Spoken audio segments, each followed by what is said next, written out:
Apa sih Prof yang dimaksud dengan kemuliaan manusia? Kemuliaan hendaknya melekat dan menjadi salah satu tujuan hidup manusia. Nah ini seperti apa sih Prof kita agar bisa mendorong Saya ingin nyambung. Jadi masalah internalisasi nilai menjadi penting, dan itu di mana tentunya adalah di institusi di mana setiap orang itu paling banyak waktunya di situ. Assalamualaikum warahmatullahi wabarakatuh. Apa kabar Sobat IPB? Selamat datang di IPB Podcast dan bertemu lagi dengan saya Wina Ekawati. Sobat IPB, pada tanggal 29 Juni 2025 kita akan memperingati Hari Keluarga Nasional. Hari Keluarga Nasional tentu menjadi wahana ya untuk kita merenungkan kembali bahwa keluarga memiliki peran yang sangat penting bagi manusia. Bahkan keluarga juga menjadi fondasi untuk terbangunnya bangsa negara yang kokoh, kuat, dan sejahtera. Nah, pada IPB Podcast kali ini kita akan membahas tentang membangkitkan kemuliaan manusia yang tentunya sangat relevan dengan peran dari keluarga. Untuk membahasnya telah hadir narasumber kita di sini. Beliau adalah Ketua Umum dari Koalisi Nasional Perlindungan Keluarga Indonesia. Beliau juga guru besar dari Fakultas Ekologi Manusia dan juga salah satu penulis dan editor dari sebuah buku yang berjudul Membangkitkan Kemuliaan Manusia. Langsung saja kita sambut Profesor Dr. Eis Sunarti. Apa kabar Prof? Alhamdulillah baik. Alhamdulillah Prof. Prof ini bahasannya untuk saya sangat menarik ya Prof ya. Kita ngebahas tentang membangkitkan kemuliaan manusia sesuai dengan buku yang Prof tulis juga ya. Ya betul. Nah ini sebelum kita melangkah lebih jauh Prof membahas tentang topik ini, apa sih Prof yang dimaksud dengan kemuliaan manusia? Baik, jadi kami dari Koalisi Nasional Perlindungan Keluarga Indonesia itu menerbitkan buku, mungkin saya boleh tunjukkan ya, ini Membangkitkan Kemuliaan Manusia. Penulisnya cukup banyak ini dari berbagai aspek begitu ya, untuk mengingatkan kembali tentang ada satu terminologi yang juga menjadi satu konsep mendasar tentang peran fungsi manusia di muka bumi. Baik. Jadi dari peran fungsi tugas spesifik manusia di muka bumi itu salah satunya yang paling tinggi adalah untuk mencapai kemuliaan manusia itu sendiri. Nah, jadi kalau misalnya kita melihat dari latar belakangnya, sebetulnya saya sedikit menyampaikan tentang background ya, kenapa ini diangkat kembali. Karena sudah ditunjukkan ada kemunduran-kemunduran dalam hal aspek moralitas gitu ya dari manusia. Orang punya pengetahuan yang mendalam tentang kerugian dari korupsi, tapi juga tidak menghentikan untuk melakukan korupsi, dan nggak main-main korupsi itu luar biasa gitu ya. Tidak ada rasa empati bahwa tidak ada rasa bersalah bahwa itu mengambil hak orang lain. Jadi kemudian kemunduran-kemunduran di berbagai hal selain korupsi juga persoalan seksualitas sekarang ini juga luar biasa. Nah oleh karena itu perlu diingatkan kembali ada satu sisi dari manusia yang tidak boleh dilupakan dan perlu dibangkitkan, bahwa manusia itu makhluk yang lebih mulia dibandingkan dengan makhluk hidup yang lainnya. Itulah kenapa manusia diturunkan ke muka bumi agar mengelola bumi, jangan merusaknya gitu ya. Nah, jadi kalau misalnya kita kembali ingatkan bahwa kemuliaan hendaknya melekat dan menjadi salah satu tujuan hidup manusia, dan ini sebagai makhluk yang diciptakan oleh Yang Maha Kuasa. Nah, kalau kita lihat dari KBBI, Kamus Besar Bahasa Indonesia ya, kemuliaan ini diartikan sebagai hal atau keadaan yang mulia, keluhuran, kemudian juga keagungan, kehormatan. Jadi sesuatu yang paling tinggi ya.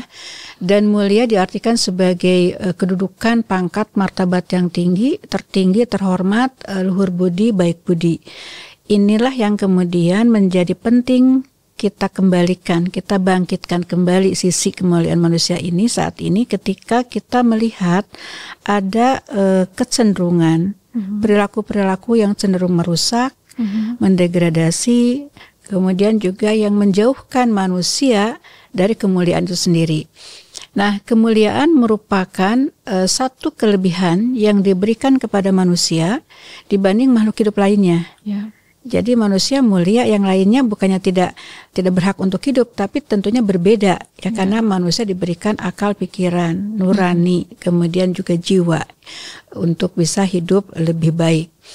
Kemudian yang berikutnya, manusia adalah satu-satunya makhluk yang menerima amanah dari Yang Maha Kuasa, Sang Pencipta, alam semesta dan isinya, agar manusia menjadi makhluk pemelihara alam semesta dan tidak merusaknya. Membaca ayat-ayatnya, menegakkan serta taat dan patuh terhadap hukum dan aturannya. Itulah sebetulnya bagian dari kemuliaan. Jadi tidak akan ada kemuliaan ketika justru manusia ini merusak alam semesta. Karena alasan kebebasan, tidak mau taat dan patuh terhadap aturan-aturan, kemudian akhirnya berantakan. Kemudian kemuliaan merupakan penciri dan pembeda antara manusia satu dengan yang lainnya. Jadi kemuliaan itu merupakan prestasi perkembangan tertinggi dari seseorang. Jadi apalagi kalau misalnya di akhir hayat ya, orang mengatakan misalnya apakah seseorang itu terlihat enggak kemuliaannya yang tidak bisa dibeli kadang-kadang ya. Jadi itu akan menjadi penciri dan pembeda antara manusia satu dengan yang lainnya dari tingkat kemuliaannya itu. Nah, kemudian juga kemuliaan merupakan penciri utama tinggi rendahnya suatu peradaban yang dibangun manusia di dalam berbagai zaman. Jadi kalau misalnya suatu zaman manusia-manusia di dalamnya itu adalah menunjukkan tingkat kemuliaan, maka peradaban saat itu termasuk peradaban yang tinggi, yang mulia. Jangan sampai peradaban pada saat kita sekarang ini, zaman di mana kita hidup sekarang ini, justru dikenang dengan peradaban yang menurun karena kebebasan yang terlalu berlebihan, sehingga misalnya manusia bisa mengubah dirinya menjadi anjing, menjadi babi, berperilaku seperti anjing, seperti babi, dan itu kan atas hak manusia, haknya sendiri gitu ya. Nah, ini akan menyebabkan bahwa kemuliaan manusia menjadi begitu rendahnya karena justru bukannya memuliakan dirinya sendiri, tapi kemudian menurunkan kepada level seperti hewan.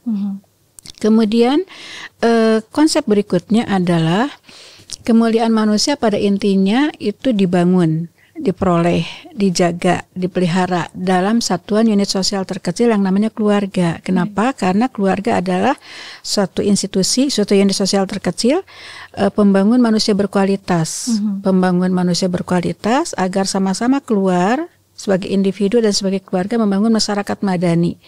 Masyarakat madani itu dibangun oleh manusia-manusia yang mulia, keluarga ya yang kokoh. Salah satunya adalah dia taat terhadap hukum. Baik. Kalau tidak taat terhadap hukum, ya tidak ada kemuliaan itu. Kemudian kalau kita lihat sekarang ini, ragam persoalan, masalah, kemudian juga krisis yang terjadi, kerusakan-kerusakan di muka bumi ya, ini semakin meningkat kita lihat sekarang ini, dan kalau kita analisis faktor-faktor penyebabnya, maka akan terkait erat dengan aspek kemuliaan. Karena tergerusnya aspek kemuliaan manusia itu, maka kemudian orang menjadi menghalalkan berbagai cara. Berbagai persoalan akan terkait dengan hal itu. Dan yang terakhir, poin yang terakhir yang diangkat di dalam pengantar yang saya sampaikan di buku ini adalah bahwa jika kita melihat berbagai konsep yang sekarang ini dikembangkan, ada konsep toleransi, intoleran, kebalikannya, atau inklusif, konsep-konsep yang baik, tapi kemudian masuk di dalamnya untuk menerima hal-hal yang sebelumnya itu tidak bisa kita terima gitu. Jadi inklusif itu kita harus inklusif, menerima berbagai keragaman, orang dengan berbagai agama, berbagai ras, berbagai kondisi. Tapi kan juga bukan berarti harus menerima kalau perbedaan itu karena penyimpangan gitu. Kita mentolerir berbagai hal, tapi kan bukan berarti harus mentolerir kalau itu berupa penyimpangan gitu. Demikian juga misalnya kita mengatakan ini suatu hak asasi manusia, tapi kemudian membuat orang menjadi kehilangan juga kewajiban untuk mengedukasi, misalnya orang tua kepada anak atas dasar hak asasi anak, kemudian anak tidak boleh atau orang tua menjadi kehilangan otoritas untuk mengarahkan anak karena dia lebih tua, lebih tahu harusnya ya gitu ya. Nah, atas dasar hak asasi manusia. Nah, ini juga harus dikembalikan. Nah, dari konsep-konsep yang ada, justru konsep kemuliaanlah yang sampai sekarang masih murni. Baik. Tidak ada usaha ataupun sulit untuk mengubahnya gitu ya. Nah, makanya kemudian dalam rangka untuk kita mengembalikan nilai-nilai yang penting, itu konsep kemuliaan ini perlu kita edukasikan, advokasikan bagaimana dibangkitkan kembali kemuliaan manusia sehingga manusia menjadi makhluk sebagaimana diturunkan ke muka bumi dengan berbagai peran fungsi tugasnya. Baik. Demikian mungkin sebagai inti ya dari hakikat dan prinsip dari kemuliaan manusia. Baik, Prof. Jika saya izin untuk simpulkan begitu, Prof, apakah berarti kemuliaan manusia itu bisa dicapai ketika seorang itu memiliki budi pekerti yang baik, begitu, terus dia juga bisa membedakan begitu mana yang salah dan mana yang benar, kemudian juga bisa menginfluence yang baik, itu bisa menjadi pribadi yang membawa manfaat bagi sekitarnya. Apakah seperti itu, Prof? Betul. Jadi itu adalah indikator-indikator dari kemuliaan ya. Jadi ketinggian derajat, harkat, martabat, kehormatan, penghargaan itu tentunya diperoleh karena ada standar. Yes. Jadi standar-standar yang dijadikan itu juga pastinya ada nilai yang diacu. Nah, jadi ketaatan terhadap nilai yang kita sepakati, standar-standar yang kita sepakati itu menjadi penting. Makanya taat terhadap aturan misalnya, itu salah satu ciri dari masyarakat madani. Karena kalau kebebasan tanpa batas justru akan membawa manusia tidak memiliki arah dan pegangan. Baik, tentunya untuk di Indonesia sendiri mengacunya pada nilai-nilai religius begitu ya, Prof? Nilai ya, kebetulan kan Pancasila nilai pertamanya adalah ketuhanan yang Maha Esa dan seterusnya, keadilan, nilai kemanusiaan, itu udah jelas ya. Diturunkan lagi di dalam Undang-Undang Dasar 45 secara konstitusional, itu ada nilai untuk hak setiap warga Indonesia untuk menganut agama yang dipercayainya ya, dan itu tentunya mengikat kita semua di dalam melakukan kehidupan sehari-hari. Baik, namun Prof, seperti tadi juga Prof sudah sampaikan ya, kita tuh sudah dididik mungkin ya sejak SD dulu, zaman saya masih PPKN misalkan seperti itu ya. Sekarang zaman apa saya ya? PMP dulu. PMP begitu ya, Prof. Pancasila. Iya betul, Prof. Kemudian PPKN saya.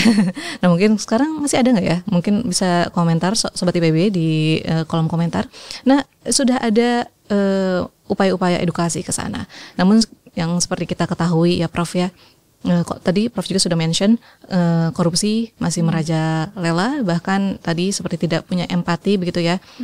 Ditangkap koruptor dengan nilai yang dikorupsi fantastis, di mana nilai tersebut jika memang benar-benar dialokasikan untuk membangun bangsa Indonesia ya. Nah, ini menurut Prof apa yang salah di komunitas kita ini sehingga masih ada seperti pemakluman terhadap koruptor, bahkan koruptor mohon maaf ya masih bisa melenggang lagi menjadi dewan legislatif seperti itu bagaimana, Prof? Nah, jadi menurut saya di sana ada satu persoalan besar ya, bagaimana orang-orang yang sebetulnya paham bahwa tidak boleh secara nilai untuk melakukan korupsi. Kemudian dampaknya yang luar biasa kepada masyarakat luas, tapi kok kemudian melakukan juga dan dengan nilai yang sangat fantastik ya sekarang ini, triliunan gitu ya. Kadang-kadang kemarin juga ada hakim di bawah bantalnya itu berapa miliar, emasnya berapa kilogram. Kalau kita berpikir dan menganalisis kenapa bisa sampai seperti itu, jadi apakah karena ada tidak secure dengan kehidupannya, dengan yang ada sekarang ini untuk dia diakui. Jadi kalau misalnya materi menjadi kunci tujuan karena dia akan mendapatkan penghargaan atau penghormatan dari orang lain atau pengakuan itu dari materi, dia menjadi semacam termotivasi untuk mendapatkan materi yang berlebihan walaupun itu bukan haknya. Nah, jadi ada persoalan tentang value. Jadi nilai intinya. Nilai tentang baik, benar, baik buruk, benar salahnya itu tidak ajak, walaupun sekedar tahu, dia tahu tentang ada yang salah, itu tidak boleh, itu haram bahkan. Tapi kenapa dilakukan juga? Artinya bahwa nilai tadi benar salah itu hanya berhenti di pengetahuan, tidak sampai kepada bagaimana dihayati untuk kemudian diimplementasikan. Kenapa sampai tidak ada rasa bersalah? Kenapa sampai tidak takut gitu ya bahwa akan ada hukuman? Mungkin dia akan bisa hukuman di muka bumi ini, hukuman di mata manusia ini dia bisa beli dengan uang itu. Tapi kan apakah dia tidak mengetahui bahwa ada hari penghakiman? Nah, kalau kita kembalikan ke sana, artinya bahwa orang bisa melakukan perilaku-perilaku yang dilarang ya secara kemanusiaan, hukum manusia, ada aturan, undang-undang. Tapi juga oleh hukum alam, hukum yang maha kuasa bahwa tidak boleh mencuri dan sebagainya. Kenapa? Tidak ada rasa bersalah. Artinya bahwa nilai-nilai itu sudah longgar. Dia tidak takut terhadap penghakiman yang paling maha adil, mungkin sekarang dia bisa tertutupi gitu ya. Tapi kan ada penghakiman yang tidak akan dia bisa terhindar. Nah, artinya kalau sudah tidak ada rasa takut terhadap hari akhir, maka orang dengan mudah untuk bisa melakukan kesalahan-kesalahan yang sebetulnya dia tahu itu salah. Jadi kembali lagi berarti nilai agama kan? Betul. Nilai agama yang sudah longgar. Baik. Berarti begini ya Prof ya, bisa dikatakan edukasi tentang korupsi itu buruk untuk kita, dampaknya tidak baik untuk negara, itu ya kita sudah bisa dapatkan di mana-mana begitu ya Prof ya. Namun bagaimana menginternalisasikan nilai-nilai tersebut itu menjadi tugas masing-masing individu begitu ya Prof ya.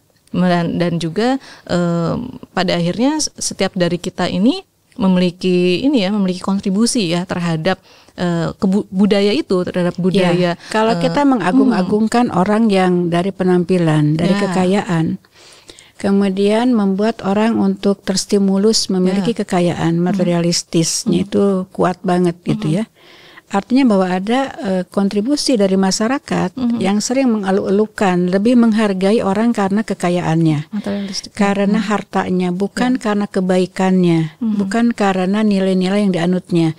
Oleh karena itu, maka perlu ada satu upaya untuk juga secara sistemik ya, terstruktur untuk mengembalikan kepada nilai-nilai yang benar, bahwa orang itu dihargai karena kemuliaannya, karena kebaikannya, karena keluhuran budinya, misalnya mampu menolak suap. Walaupun hidupnya sangat terbatas dan sebagainya, kita justru memberikan contoh, kita mengapresiasinya dan dijadikan inspirasi sehingga orang itu juga mau seperti itu. Nah, itu yang harus dilakukan oleh masyarakat, bukan sebaliknya memberikan tempat kepada siapa yang punya harta walaupun dia misalnya perilakunya tidak baik, hartanya tidak jelas dari mana. Kita bisa menduga kok orang itu usahanya seperti ini, menjadi pejabat di sektor mana, gajinya kira-kira berapa, kenapa kekayaannya bisa seperti itu, tapi kemudian kita eluk-elukan. Artinya kita juga ikut berkontribusi. Nah, itu tadi yang harusnya juga dimiliki kesadaran bersama oleh masyarakat bahwa kita harus sama-sama menghadapi kondisi seperti korupsi yang luar biasa ini oleh masyarakat luas dengan jalan memberikan sanksi. Misalnya orang tidak dihargai lagi kalau misalnya tahu bahwa dia dananya atau kekayaannya bukan dari kekayaan yang halal gitu ya.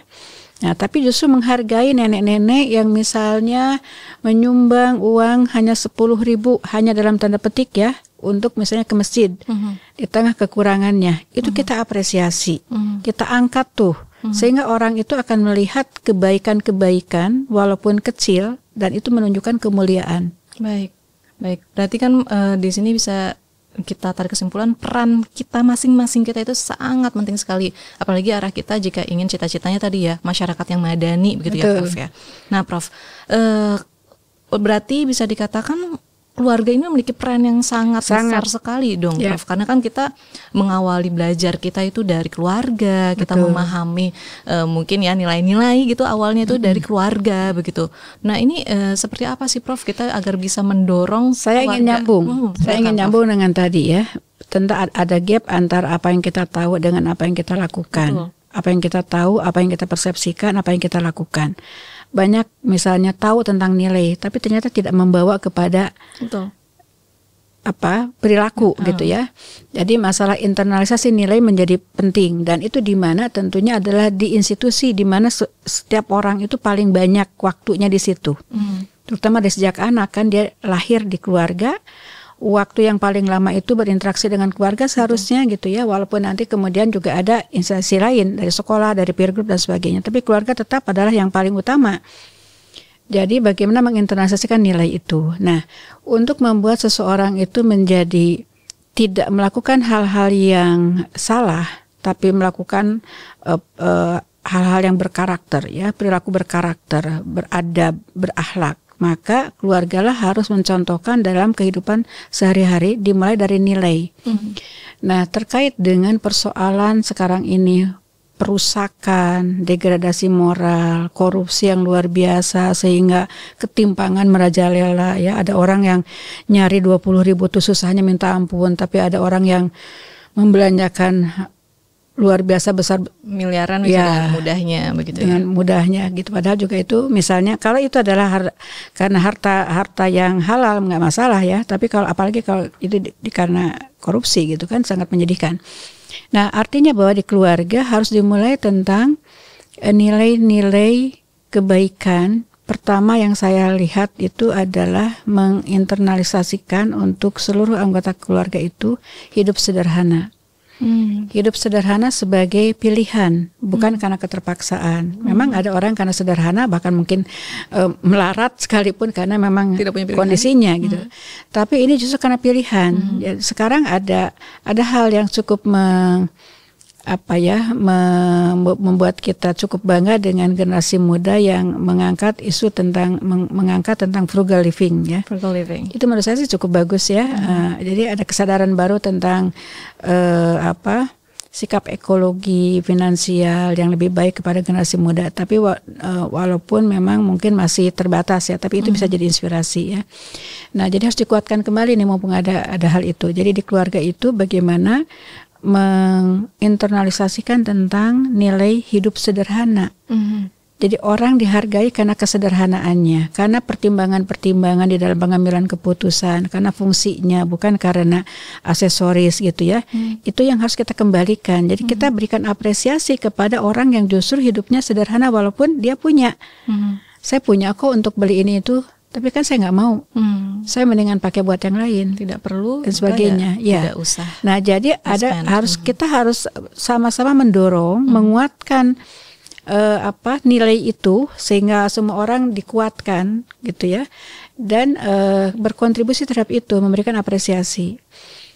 Kemudian yang sedang kami angkat kebetulan di Harganas 2025 dari Koalisi Nasional Perlindungan Keluarga Indonesia dalam membumikan kemuliaan dari pesannya kan banyak sekali, tapi kita memilih di tahun ini adalah hidup sederhana. Dan kedua adalah jangan rakus. Baik. Dan itu memang di keluarga. Bagaimana keluarga membiasakan untuk mendorong hidup sederhana dan jangan rakus. Kalau misalnya masih terutama di dalam konsumsi ya, tidak konsumtif misalnya. Kalau punya uang lebih baik misalnya melakukan pengelolaan finansial yang cerdas agar punya keleluasaan bisa berkontribusi bagi pihak lain, bisa membantu banyak orang. Jadi kebahagiaan ketika bisa membantu orang. Nggak apa-apa anak itu belajar dulu dari itu, bukan untuk ria ya, tapi dibesarkan bahwa dia ketika dia melakukan kebaikan, dia membantu orang lain, kemudian dia merasa bahagia, kan ada feedback yang positif. Dia akan mengulang hal itu sampai kemudian nanti dia belajar untuk melakukan itu secara ikhlas. Jadi itu yang harus dilakukan secara sistemik ya di keluarga, secara konsisten dan persisten sampai terbangun suatu kondisi di mana dia itu mencintai kebenaran. Jadi bukan knowing the good saja. Karena knowing the good kemudian desiring the good, ingin melakukan kebaikan. Dari ingin melakukan kebaikan dia melakukan kebaikan, acting the good. Tapi acting the good itu sendiri kan bisa berhenti kapan aja. Jadi pembelajaran belum tuntas. Pembelajaran menjadi tuntas ketika dia loving the good. Jadi cinta melakukan kebaikan-kebaikan. Nah, jadi internalisasi yang dilakukan di keluarga harus sampai membawa seseorang individu di dalam keluarga, orang dewasa maupun apalagi anak-anak, sampai kemudian mencintai kebaikan tadi, bahwa iya, beli itu kalau perlu. Nah, apalagi kalau misalnya berlebihan, tidak boleh, ya jangan sampai kemudian tadi berlebihan ya. Itu diajarkan di keluarga. Kemudian jangan rakus. Baik. Jadi ada rasa bersalah kalau merasa rakus gitu, mengambil sesuatu yang berlebihan. Itu harus ada rasa bersalah. Betul. Dan itu memang harus benar-benar dibangun dari keluarga. Di keluarga. Dan pastinya setiap anggota keluarga juga bisa dong saling berkontribusi, tidak hanya kita, memang yang dewasa tentu yang secara pikiran gitu ya, lebih mungkin lebih mudah untuk memahami konsep ini begitu kan. Tetapi siapa tahu mungkin yang muda justru bisa juga menjadi menularkan yang baik gitu pada keluarganya begitu kan, ketika yang dewasa justru tidak melakukan hal itu gitu. Sehingga Sobat IPB pun jika mungkin masih merasa saya anak muda nih, apakah saya punya kewajiban yang sama dengan yang dewasa gitu, yang benar-benar yang dewasa ibu bapaknya begitu kan, dalam kaitannya untuk tadi itu membangkitkan kemuliaan manusia. Bisa ya kita saling membahu gitu ya untuk saya mau cerita sedikit. Jadi suatu ketika saya mau beli sepatu karena saya membutuhkan sepatu yang nyaman karena aktivitas sangat tinggi lah ya. Jadi membutuhkan sepatu yang menurut saya tuh karakteristiknya gini. Nah terus karena semua anggota keluarga tahu bahwa saya butuh sepatu yang nyaman, karena sering mengeluh gitu ketika nggak cocok ini itu dan sebagainya. Nah akhirnya anak saya mencarikan data-data tentang sepatu. Jadi dia ini Bu di sini sepatunya, yuk kita lihat gitu ya, untuk kita cek gitu. Jadi pergilah kami ke pertokoan dan kemudian sebelum ke tempat yang dituju, saya kemudian mampir dulu ke toko sepatu lain yang bukan yang dituju pertama, dan di situ menemukan sepatu yang saya inginkan. Benar-benar itu yang betul-betul yang saya inginkan, tapi harganya mahal banget. Nah anak saya kemudian bilang, Bu, itu kan mahal sekali. Coba lihat dulu deh sepatu yang tadi dipoto itu. Kita lihat dulu ke sana. Padahal saya udah mutusin mau beli kan, uangnya uang saya juga kan gitu ya. Jadi karena melihat anak saya punya nilai, jangan beli yang mahal-mahal dulu deh, lihat dulu yang lain. Dan saya menghargai value yang ini oleh anak saya. Kan saya bisa mutusin, enggak deh ibu mau beli ini aja, kan ini yang diinginkan gitu. Tapi karena saya menghargai nilai anak saya tadi untuk hidup lebih sederhana, jadi saya ngikutlah kepada apa yang diinginkan. Ya, walaupun akhirnya kemudian apa yang diinginkan itu di foto-foto itu tidak cocok. Kemudian karena waktu sudah habis, akhirnya saya tidak belanja. Nah, akhirnya tidak jadilah intinya. Nantilah kapan-kapan balik lagi gitu. Sampai satu ketika saya dengan suami sedang ada di satu waktu jalan ke mana begitu. Ngelirik toko sepatu dan saya pura-pura ngelihat sepatu. Saya cerita sama suami saya, cerita tentang kejadian itu gitu. Saya heran loh, anak kita itu ngirit banget gitu, sederhana banget. Padahal justru orang tua yang lain itu ngeluh ke saya bagaimana ngendaliin anaknya supaya tidak beli barang yang mewah. Nah kalau anak kita sebenarnya justru kebalikannya. Justru belinya tuh yang murah-murah. Cari tuh yang murah-murah, dia bahagia sekali ketika dapat barang murah. Yang murah. Gitu ya. Terus kata suami saya, ya harusnya bersyukur loh, udah bisa berhasil mendidik anak jadi hidup sederhana. Nah di situ saya mulai menyadari tentang value sederhana seperti itu. Jadi, ini contoh ya bahwa kalau kita menginternalisasikan value, suatu ketika justru anak kita yang mengingatkan kita tentang value itu. Jadi bukan hanya orang tuanya, mungkin orang tuanya tergoda. Nah artinya bahwa value tentang sederhana itu sebetulnya bisa kita tularkan, bahkan jauh lebih efektif ternyata ketika value itu udah sampai diterima oleh anak-anak kita. Justru dia akan memberikan feedback kepada kita untuk akhirnya kemudian dalam pengambilan keputusan berikutnya kita juga ada batasan-batasan. Diberikan semacam batasan gitu, dan itu anak saya akan berpikir ini kemahalan atau enggak ya gitu.